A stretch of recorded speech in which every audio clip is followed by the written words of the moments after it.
You can hear the winning tickets of certain members of the UCSS family on FanDuel. We're going to give another shout-out to a award-winning ticket in just a sec. But first, if you want to step in and snap in on all the action in the gambling world, you better be doing it at FanDuel.com/UCSS. FanDuel is America's #1 sportsbook, and right now, brand new customers get $200 in bonus bets guaranteed when you place a $5 bet. That's $5 on anything. Win or lose, you get $200 in bonus bets guaranteed. So you've been thinking about joining FanDuel? There is literally no better time to get in on the action than right now. The app is so easy to use. There's a wide range of betting options, including spreads, player props, over-unders, and much, much, much more. So visit FanDuel.com/UCSS to kick off the NFL season. FanDuel, an official partner of the NFL, an official partner of the Ultimate Cleveland Sports Show. And as we mentioned yesterday, if you have a winning ticket on FanDuel, send it in. Today's winning ticket comes from Mary Kay Cabbage, who turned a $2 bet into a $55 winning ticket. All right. She had never bet on baseball before, bet on Nick Castellanos and Bryce Harper to hit a home run in Game 2, I guess, of the NLCS. Maybe it was Game 3. I'm not sure exactly when this came. But a $2 wager turned into a $55 profit. So shout out to Mary Kay for that winning ticket. And for a great Twitter handle. That's pretty. We can't. We can neither confirm nor deny that that's the real Mary Kay Cabot. Yeah. My guess is it is not. We had what was the ticket we had yesterday? Was it a $5 bet turned into $5 into $6,200. 6,200. 5 to 62. So you can win a lot of money on FanDuel. You better hop in and check it out. I think we have to pick that fan's brain, and he should give us a pick so our fans can try to get in on the winnings. Yeah. I'd follow that. Yeah, let me get that advice. All right, let's get it going today. Deshaun Watson back at practice yesterday. I think for a lot of us, we got excited just to hear that he was back on the practice field throwing the football again. And then in my case, I looked at the video that Channel 3 brought back from practice, and that excitement quickly turned to skepticism. I'm going to say this, and it's just my opinion. He ain't playing Sunday. Yeah. I mean, based on what I saw, it will be a miracle if they put him out there. What did you see? Yeah, I was not at practice yesterday, but Zach texted me and he was like, "It's no." And we're still on the You front did see end video, of this. right? What's that? We're going to drop some video of him throwing into the chat. There's some links in there. If you haven't seen it, go look. Yeah. You saw it. Yeah. It was. Yeah. No, he missed on a lot. There was not a lot of oomph on any of the throws. And we still are on the front. And even Deshaun himself said it's a 4 to 6 week injury, and we're only 3 weeks out. Sure. So I don't expect him to play either. When he first said he was talking Wednesday at practice, I thought, okay, well, maybe. But when he was talking on Wednesday prior to practice, when he addressed the media, I thought maybe that was a good sign. And I talked to him briefly at his locker after that, was like, you got to practice, right? Like, you can't just roll out on Sunday. And he's like, oh, it's the NFL. I'm like, yeah, if I have to, I will. Well, they did that to DTR, Well, essentially. yeah. But he wasn't coming off an injury. Right. Coming off injury and as much time as he's missed, you would think you'd want him to get a couple of really good practices in. Deshaun missed Wednesday, went through a little bit yesterday. Yeah. We'll see what happens today. But I think next week is probably a little bit more likely just from the sounds of things. And he said it on Wednesday. If he can't control the ball, he's of no use to anyone. So everything seemed short to me. Yeah. You know, his passes were hitting the ground in some cases at the feet of the receiver. And it was just, even if you didn't look at the result of the pass, you just looked at the throwing motion, that's not how he throws the football. Yeah. He throws the ball with zip and energy, and it just wasn't there. Hey, man, he throw the ball. He was throwing the ball like when you try to teach your child how to catch a fly ball for the first time, and you just throw it up like this and just let it lift up there so it don't hit him in the mouth. Man, it was terrible. Yeah, he's not going to be playing no time soon. He's not going to be. Wow, no time soon. Not even Seattle, you think? No, I don't think he's playing in Seattle. I think what they did, they just came. You always say win one for the Gipper. Like they just was trying to show the rest of the team, hey, he's out here. Look, he coming back. He just got to get acclimated. So now everybody, there's no doom and gloom. Now people's like, oh, well, he might not be done for the season. So now I'm more and more. I start to look at it. I'm looking at it from a situation where I might be with Bull. I might not bring him back to the Ravens game. I look at this game, what I saw with the film work, definitely not getting that off today. Seattle is all the way on the West Coast, and it's probably going to rain, and it's probably going to be not really great weather, and it's a tough place to play against a pretty solid defense. I'm not risking re-injury. Then you bring him back home, I wouldn't be mad at it if you played him against the Cardinals. But if you want to get him as close as 100%, you could get him and play him back on the road against the Ravens. And your hope is I can get 2 out of 3. If you give me 2 out of the 3 and then bring him back with the Ravens, you're in contention for something. A lot of people took this as a bad sign that he didn't throw the ball that well. I took exactly what you said at the end. To me, this was a huge positive. He hasn't been on the field in a month. So the fact that he feels well enough to get on the field and make some throws. Now, what we don't know is, was he trying to throw real hard?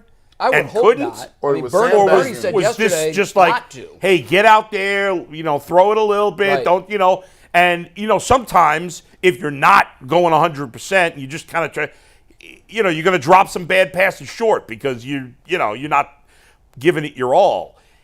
The Browns cannot rush him back, okay? If we believe that the Browns defense is the best defense in football, which through 5 games, 6 weeks, it is clearly. I don't think there's any debate. Then there's no reason the Browns shouldn't be able to win 2 of the next 3 games without Deshaun Watson. I'm not saying it's going to be easy. It's the NFL and you have a bad quarterback. But if the defense is as good as we've seen it be, and we believe it is, they should be able to win 2 of the next 3. If they do that, they will. I think yesterday I said 5-4, but they would be 5-3 actually. Right, with 9 games to go. Okay, now Deshaun Watson has sat nearly 2 months. That should be enough time. You would think. We've heard a lot, 4 to 6 weeks, 4 to 6 weeks. Well, the Ravens game is about 8 weeks from his injury. Yeah. That should be more than enough time. Right. And the more games they win without him, ultimately they're going to need him if they want to win in the playoffs. Mm-hmm. But the more games they can win without him, the less pressure there is to put him back in. I was just going to say, if they win at Seattle and they beat the Colts, he's definitely not playing for me against the Cardinals. No choice. I already got money in the bank. Yeah. I'm going to play the Cardinals at home. To go back to the injury real quick for a second. Sure. It's interesting that quarterbacks don't really have a lot of rotator cuff injuries. It's a huge pitching injury, Right, obviously, it in is. baseball. Yep. But even Deshaun said he was trying to do some research on this, and there's just not a lot. Drew Brees had it, but he also had a torn labrum with the rotator cuff, and he needed surgery. Yeah. And I asked Deshaun, there's no surgery for this. He said no. It's a micro tear. They wouldn't do Right, surgery. Bernie had it, and we talked about it on the show yesterday. Now, the difference, though, is his was from a blow. Right. Usually, the rotator cuff injury is from overuse. And that's why I asked him. I said, are you sure that it was the hit and it wasn't just from you've been a quarterback your entire life, and so maybe there's some fraying in there, but they had no reason to look at it until the hit. He said, no, it was the hit. It was all the hit. Yeah, it to me, it certainly looked like it was from the blow, particularly because he wasn't having any symptoms at all. Right. Yeah. If it was just a wear and tear, it would have crept up on him and he said, ooh, something in there isn't right. Right. He hasn't told us, or as far as I know, the Browns, that was the case. I think this was more about how he feels this morning than anything yet. I think in the Browns' minds, they knew he's not going against Indy. No. Again, there's no pressing need to play him at Indy. Now, there becomes a pressing need to play him against Seattle if they lose Indy. But right now, that's not the case. Mm-hmm. It's not house money because when you looked at the schedule when the season came out, you expected them to be at least 3-2 at this point. Some might have argued 4-1. I had them 3-2. That's exactly where they are. So I think this was more about how he feels when he wakes up today. What did he feel in the shoulder?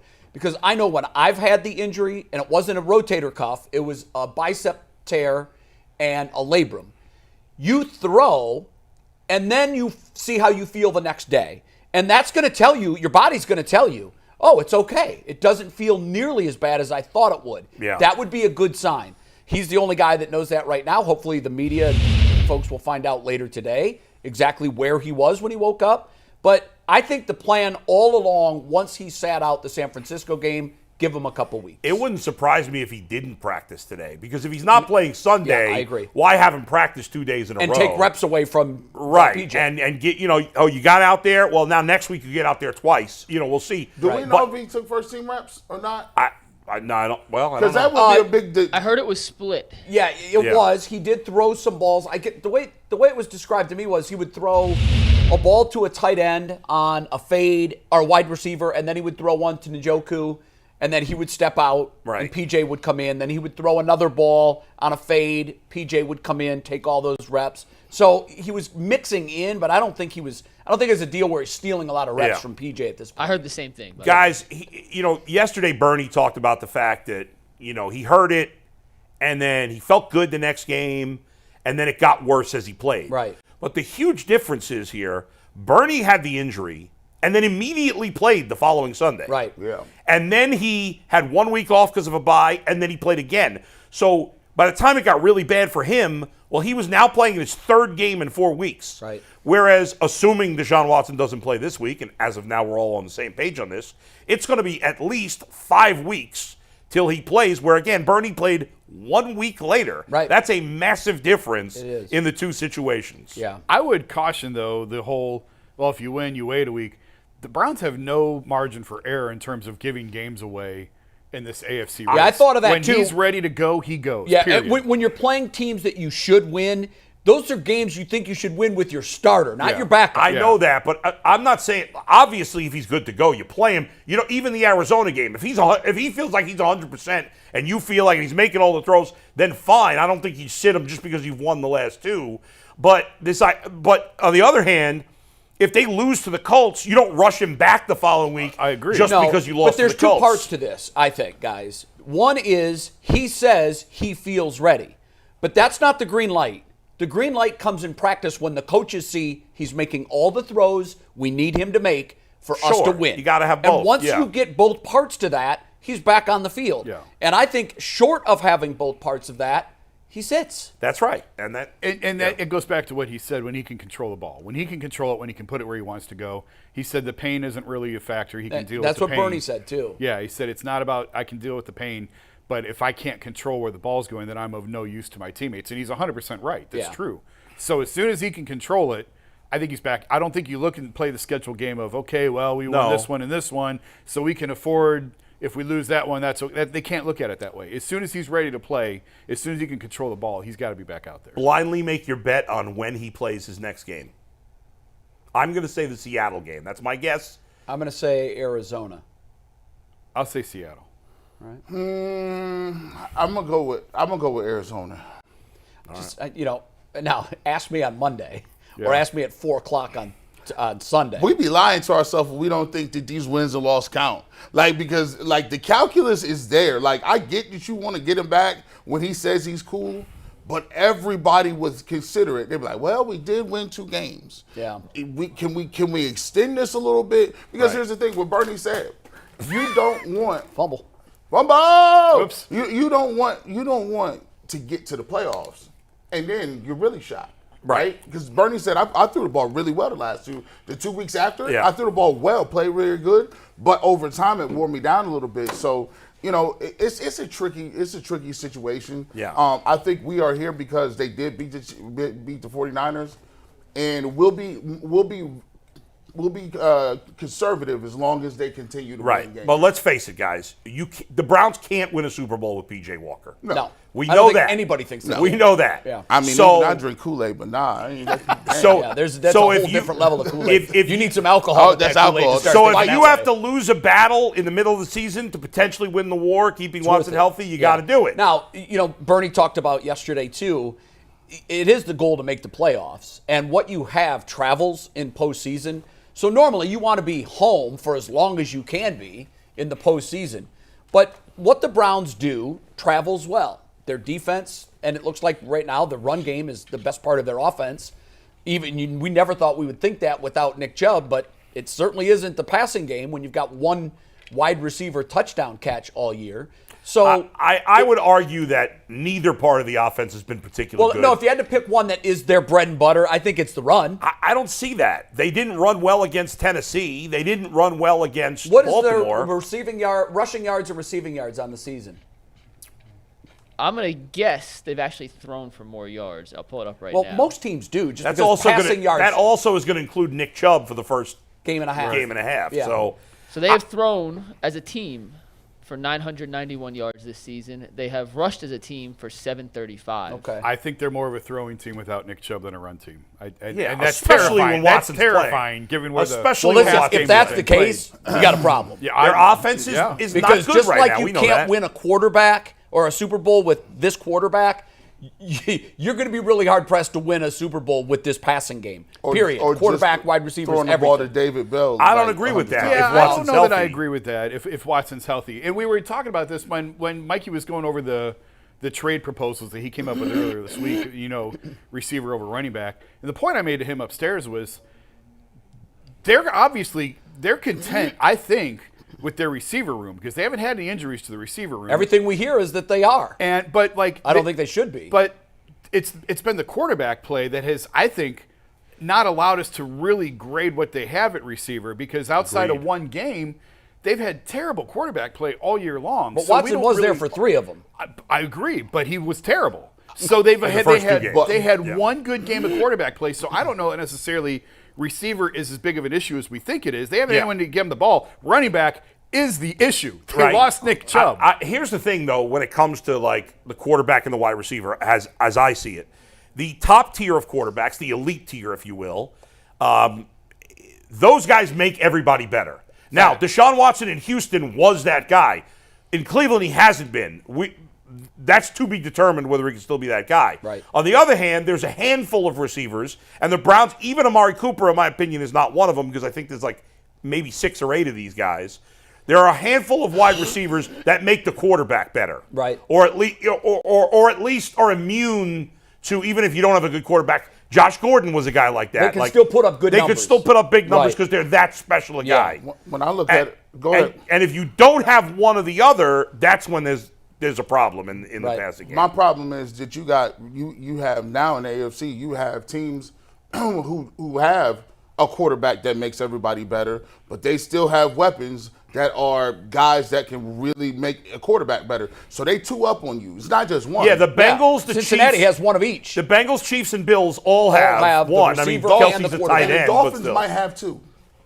They could. Yeah, Yeah, I I'm not think going they to do. put Tagovailoa in the same category No, as I'm other not either. quarterbacks, but We saw what he but was he's without rising. weapons. He's I mean, it's ascending kind the of hard, list. bro. I mean, he putting up, like, it's like when you talk about the Dolphins, the offense, and the Browns defense, at some point in time, you can't keep saying that it's a small Right. sample size. But here's the thing. You got to do it when it matters.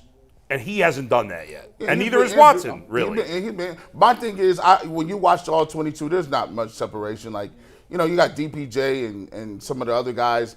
Those guys aren't really open. Like, they're just, some of the times you look over there and they just disappear. Now, they're going to look better when Watson's here. My thing is, if you're the Cleveland Browns, you need the running game. It's painfully obvious. And even if you're not going to get the 5.8 yards Chubb was going to give you, you have to stay consistent to it so that you can at least have some open space and somewhere to throw the ball. Yeah, And they they were did that adequate this last past week. Yeah, week. they were Yeah. adequate there.